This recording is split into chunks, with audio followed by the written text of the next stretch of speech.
Nasıl elveda demişim benim gibi içenlere, bir kalp size kapılıp da her gün acı çekenlere. Ben tövbemi geri aldım, Tanrım sen bağışla beni. Vefasız bir kuluna kandım, zehir etti gençliğimi, zehir etti gençliğimi. Nasıl içmeyim,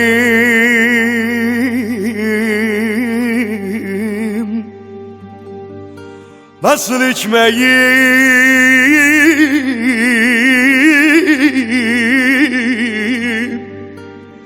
nasıl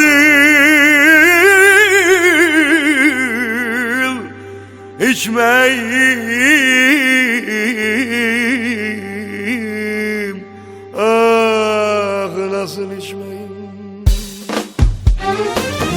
Nasıl elveda demişim benim gibi içenlere, nasıl elveda demişim benim gibi içenlere.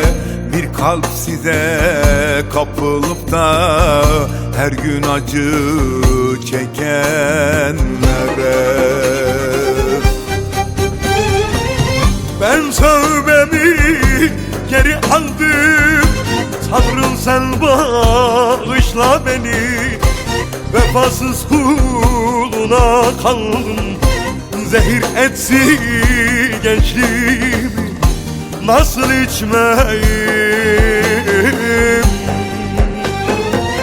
Ben tövbemi geri aldım, Tanrım sen bağışla beni.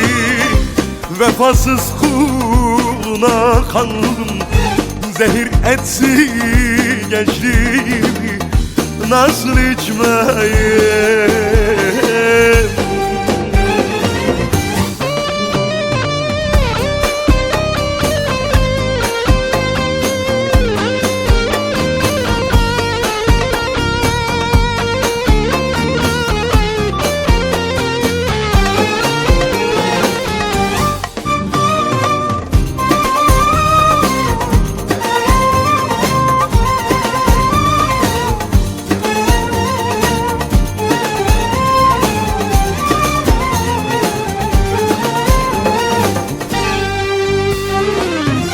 Belki sebep ayrıdır ya, içmeden dert düşmez yar ya. Belki sebep ayrıdır ya, içmeden dert düşmez yar ya. Bir yazı yazmışlar kapıya, sebepsiz içilmez diye.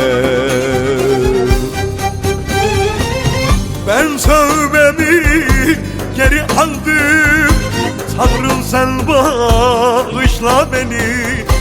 Vefasız kuluna kandım, zehir etsin gençliğimi.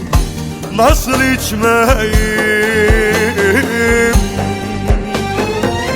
Ben tövbemi geri aldım, Tanrım sen bağışla beni. Vefasız kuluna kandım, zehir etsin gençliğimi. Nasıl içmeyim?